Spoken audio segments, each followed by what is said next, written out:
Hello everyone, welcome to my channel Sudha का संसार। ये देखिए आज मैंने आप लोगों के लिए क्या लाया है। ये है एक यूनिक रेसिपी जो कि बचे हुए किसी चीज़ से बनाई गई है और आप बता सकते हैं ये किस चीज़ से बनी हुई है। चलिए मैं बताती हूँ। ये है रात के बचे हुए चावल से बने हुए कोन डोसा, या आप इसे पेपर डोसा भी बोल सकते हैं, और ये है मसाला डोसा। और इसी बैटर से मैं और भी एक दो चीज़ आपको दिखाऊंगी बना करके, तो आप इसे ज़रूर ध्यान से देखें कि मैं कैसे कैसे इस पूरी रेसिपी को तैयार करती हूँ। आप भी अपने घर के इन चीज़ों से आप इस्तेमाल करके एक यूनिक रेसिपी और एक यूनिक नाश्ता बना के अपने घर के लोगों को खिला सकते हैं। ये है रात का बचा हुआ चावल। तो ये है 2 कटोरी चावल, जो ये कटोरी समझ लीजिए 250 ग्राम जैसा है। तो इसमें मैं एक माप बना ले रही हूँ, आप भी इस तरह से माप बना लें। पहले से 1 कटोरी चावल मैंने इस बाउल में डाल रखा है। ये दूसरे भाई कटोरी के चावल को मैंने डाल दिया है। अब दोनों को एक साथ एक जगह रख दी हूँ। अब इसमें क्या क्या डलाया गया ये देखिए, हम देखते हैं कि क्या क्या हम इसमें डालेंगे। अब इसमें मैं सबसे पहले डालूँगी सेमोलिना, सूजी जिसे बोलते हैं। ठीक जितना चावल है उतना ही सेमोलिना डालिए। मैं इसमें 1.5 कटोरी डाल रही हूँ। मेरा अनुभव ये रहा बनाने पर कि इसमें ठीक 2 कटोरी चावल तो 2 कटोरी सूजी और 1.5 कटोरी जैसा आप दही डालिए। जैसे इसमें मैं 1 कटोरी जैसा दही डाल रही हूँ, आप 1.5 कटोरी जैसा दही डालिए। अगर खट्टी है तो ही 1 कटोरी डालिए, अगर नॉर्मल है तो पूरा पूरा आप 2 डाल दीजिए, और बहुत ज़्यादा खट्टी है तभी आप 1 कटोरी डालिए। फिर इसी कटोरी से माप के आप पूरे 1 कटोरी पानी एकदम निश्चिंत होकर डाल दीजिए। मैंने थोड़ा पानी बचा लिया था जो कि लास्ट में लग ही गए, तो शुरू में ही आप इतने पानी को इस्तेमाल कर सकते हैं कि 2 कटोरी चावल, 2 कटोरी सूजी और 2 कटोरी जैसा ही दही। अगर खट्टी नहीं है तो, बहुत खट्टी है तो 1 कटोरी, नॉर्मल है तो 1.5 कटोरी, आपके दही पे डिपेंड करता है। उसके बाद पानी जो है आप उसमें ठीक उसी कटोरी से माप के 1 कटोरी भर के आप डाल दीजिए निश्चिंत होकर के। फिर सबको मिला करके ग्राइंडिंग जार में पीस लीजिए। ये देखिए मैं पीस ली हूँ। और इसी समय इसमें आपको उसी कटोरी से माप करके आधा कटोरी जैसा गेहूं का आटा भी मिलाना है, जो कि मैं स्किप कर गई, नहीं दिखा पाई, सूट नहीं हो पाया गलती से। तो आप उसी कटोरी से माप करके गेहूं के आटे को बाद में भी डाल सकते हैं। डाल करके सबको अच्छे से फेंट करके 5 मिनट जैसा, और साइड में कहीं रख दीजिए जहां गर्म जगह हो। देखिए मेरे आलू चढ़े हुए हैं, जो कि मसाला डोसा की फीलिंग के लिए मैं हीटर पे चढ़ा रखी हूँ, तो वो उधर हो रहा है। वहीं पे मैंने अपने बैटर को भी रख दिया है, वो फर्मेंट होते रहेगा। आधा घंटा भी होगा तो पर्याप्त है ये। अब मैं लाल चटनी जो नारियल की होती है वो बना रही हूँ। इसके ये सारे इंग्रेडिएंट हैं, जिसमें कि हरी मिर्च है, लाल मिर्च है, अदरक है, लहसुन है, फ्रेश नारियल है, प्याज है, टमाटर है, ये सारी चीज़ों को, और जीरा है। ये देखिए जीरा को मैंने डाल दिया। अब प्याज डाल दूंगी।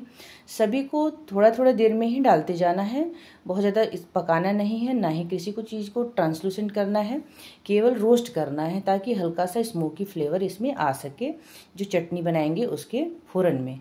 ये देखिए सब चीज़ को मैंने डाल दिया है, ये सारी चीज़ें डला गई। ये टमाटर भी मैंने डाल दिया है। अब सभी को एकदम हाई हीट पर करना है। अब देखिए मिक्सिंग जार में मैंने पहले से दही 3 से 4 चम्मच जैसा डाल दिया है, मूंगफली और चना दाल डाल दिया।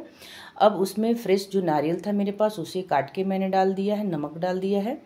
अब मैं यहाँ पे जो बचा हुआ था काश्मीरी लाल मिर्च, इसी समय जब लास्ट में ये हो जाता है तो आप कढ़ाई ठंडा ना होने से पहले ही डाल दें। उसके बाद कढ़ाई को ठंडा करते रहें, क्योंकि फ़ौरन थोड़ा ठंडा हो जाए उसके बाद ही हम पीसेंगे। ये देखिए ये मैं डाल रही हूँ, इसमें नारियल डाल दी हूँ, नमक डाल रही हूँ। इसके बाद फिर सारे जो फ़ौरन है उसमें मैं ऐड कर दूँगी। ये देखिए अब ये थोड़ा ठंडा हो चुका है, मगर अभी तुरंत नहीं पीसूँगी, साइड लगा रही हूँ क्योंकि कढ़ाई में दूसरे चीज़ को बघारूंगी। ये साइड में रख रही हूँ, जब ठंडा हो जाएगा इसे पीस लूँगी। अब देखिए मैंने पीस लिया है। पीस करके मैं आपको दिखा रही हूँ चटनी मेरी कैसी दिख रही। अब चटनी का बघारा और जो मसाला डोसा का आलू जो मैं अपन मसाला तैयार करेंगे उसका ये फ़ौरन है। जीरा है, सरसों है, लाल मिर्च है 2, कड़ी पत्ता है और चना दाल है और उड़द दाल है। ये दोनों का, चटनी का और मसाला डोसा के आलू का, दोनों का बघारा है। इसलिए एक साथ ही दोनों को मैं, दोनों में सेम चीज़ पड़ना है, इसलिए एक ही साथ दोनों को मैंने बघार दिया है। ये देखिए तड़का मेरा तैयार हो गया है। अब चना दाल और उड़द दाल दोनों को मैं डाल दूँगी। थोड़ा सा चना दाल को पहले डालते हैं क्योंकि बड़ा है, चना दाल रोस्ट होने में समय लगता है। उसके बाद उड़द दाल डाल देंगे और हल्का ये गोल्डन ब्राउन होना ही चाहिए, तभी आपको खाने में अच्छा लगेगा। हल्का रखेंगे तो ये क्या है, फिर वो दाल जैसा फ्लेवर आ जाएगा, अच्छा नहीं लगेगा। देखिए गोल्डन ब्राउन हो गया। अब मैं चटनी के लिए जो तड़का है उसको अलग कर ली हूँ, अब इसे छोड़ दूंगी इसमें। और उधर आलू का जो फिलिंग बनाना है मुझे मसाला डोसा का, अब इसमें प्याज और हरी मिर्च मैंने काट के डाल दिया है। एक बड़े प्याज हैं, 4 से 5 जैसे हरी मिर्च को बड़े बड़े डाइस में मैंने काटा है। काट के इसे भी ट्रांसलूसेंट नहीं करना है, केवल तेज आंच पे ही हमें इसे भुनना है थोड़ी देर के लिए। ये देखिए अभी इसे तड़का को मैं दिखा रही हूँ जो मैंने चटनी में डाल रखा है, ये मिला करके इसे भी साइड में रख देंगे। ये हो गया है, अब इसे हम साइड में छोड़ देंगे। ये देखिए ये हो गया, ये कंप्लीट हो गया। अब इधर नमक डाल दिया है मैंने प्याज में, अब इसमें हल्दी डाल दूंगी। अपने अंदाज से आप नमक और हल्दी का इस्तेमाल कर सकते हैं। 1/2 टीस्पून जैसा मैंने नमक डाला है और 1/2 टीस्पून जैसा ही हल्दी भी डाला है। उसके बाद इसमें 2 बड़े टमाटर मैंने डाल दिए हैं, 1 बड़ा प्याज पहले ही डाला था मैंने। और अब इसमें जो आलू मैंने छील करके रखे थे उबाल करके, उसे टुकड़ों में तोड़ करके हाथ से ही डाल दिया है। बहुत मैसी नहीं करना है आलू को, इसमें वैसे भी नॉर्मल मैसी हो ही जाते हैं। उसके बाद आप इसे अच्छे से भून लें। देखिए हाई हीट पे मैं इसे भून रही हूँ, पकाने जैसा इसमें कुछ भी नहीं है, जल्दी जल्दी ही सारी चीज़ों को डाल करके एक साथ कर लेते हैं। ये हो गया है आलू। अब इसमें थोड़ा सा नींबू का जो रस है वो डालना है। तो हल्का आलू जब ठंडा हो जाए तभी नींबू का इस्तेमाल करें, क्योंकि शुरू में डाल देंगे गर्म में ही तो कड़वा हो जाएगा। इसीलिए जब आलू ठंडे हो गए हैं तब मैं इसमें नींबू का रस डाल रही हूँ। आधा नींबू मैंने डाल दिया, आप अपने स्वाद अनुसार डाल सकते हैं। ये देखिए ये सब मैंने निचोड़ दिया है नींबू को। अब इसे भी एक साथ करके मिला लूँगी आलू में, नींबू के रस को भी, और इसे साइड में लगा करके रख देंगे। देखिए सबको मैं मिला रही हूँ, ये मिल गए हैं, ये कंप्लीट हो गया। अब हम तवा की तरफ चलेंगे। ये देखिए मेरे पास है कास्ट आयरन का तवा, मैं नॉन स्टिक की भी रखी हूँ, मगर मैं आज आपको ये दिखाऊंगी कि अगर हमारे पास नॉन स्टिक की तवा नहीं है, ये वही तवा है जिस पे मैं रोटी भी बनाती हूँ, तो कैसे हम इसे ग्रीस करेंगे और कैसे इसे ही नॉन स्टिक की बना लेंगे। तो सबसे पहले आप तवा को अच्छे से साफ रखें और उसके बाद उसे तेज आंच पे कम से कम 5 से 10 मिनट जैसा हीट कर लें, एकदम हाई हीट पे। एकदम गर्म हो जाने के बाद उसे आप हल्का पानी डाल के देख लें कि कितना गर्म है। उसके बाद प्याज आधा काट करके फोक में उसे प्याज को लगा करके, और उसके बाद तेल में डुबो करके प्याज को, और उसके बाद आप तवे के ऊपर ग्रीस कर लें। फिर पानी के छींटे मार मार के तवा को ठंडा कर ले। पानी के छींटे को मारते समय गैस के फ्लेम को कम ही रखें। उसके बाद देखिए एक साफ कपड़े से मैंने इसे पोंछ लिया है। फिर दोबारा ऐसे ही करेंगे, ये 2 बार कम से कम ऐसा प्रोसेस करेंगे। इस तरह से करने से क्या है कि अब हमारा कास्ट आयरन का तवा ही जो है वो नॉन स्टिक की बन जाएगा।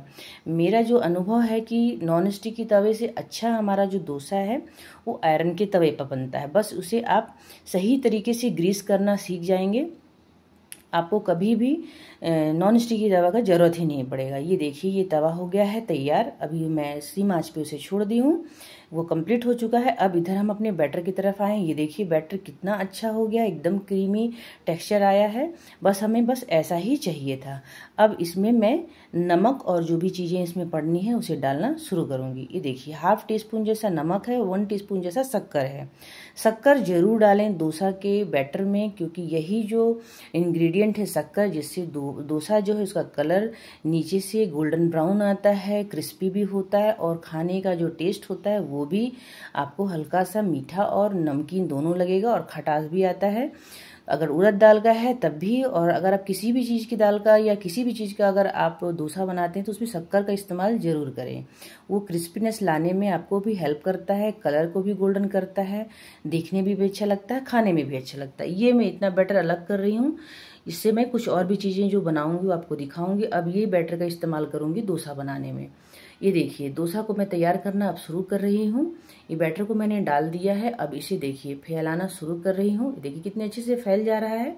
बस ये है कि आप एक बार जब तवे में डालें बैटर को तो एकदम सीधा सीधा उसको चलाना ही शुरू कर दें। देखिए बचे हुए चावल से ये बन रहे हैं, थोड़ा परेशानी जाता है मगर ये बनने लगता है। एक बार अगर आपका हाथ सेट हो जाएगा तो आप हमेशा ही इस चीज़ को इस्तेमाल करके, कभी भी घर में आपके पास बचे हुए चावल हों तो आप उसका इस्तेमाल करके नई चीज़ों को बना सकते हैं।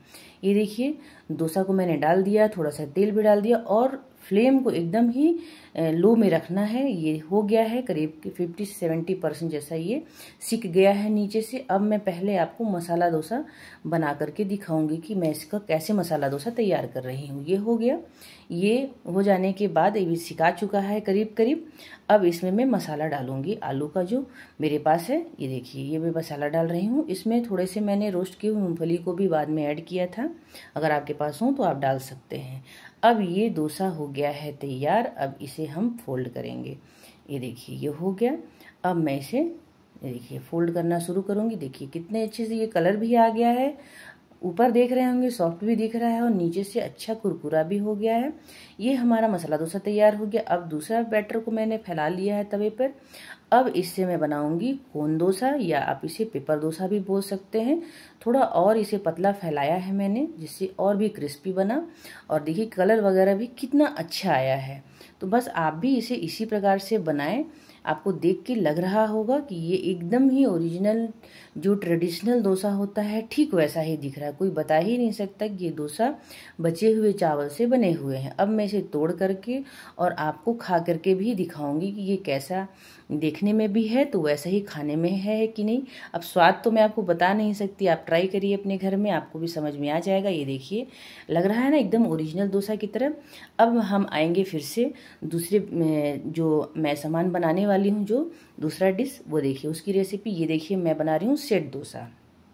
उसी तवे पे थोड़ा तेल डाल करके हाफ टेबल स्पून जैसा, और इस पे हम एक करछुल जैसा बैटर को डाल दी और थोड़ा देर उसको फैला दी हूँ थोड़ा सी दूरी पे ही। और इसे देखिए, इसे आप ऐसे भी खा सकते हैं। जब ये पूरे अच्छे से डॉट्स आ जाएं, सूख जाए, तो ये आपका सेट डोसा तैयार हो जाएगा, जो ओरिजिनल सेट डोसा होता है। मगर मैं इसमें थोड़ा सा काली मिर्च, लाल मिर्च, जीरा पाउडर वगैरह डाल रही हूँ और भी अच्छा लगता है। ये मेरे खुद का अपना टेस्ट है।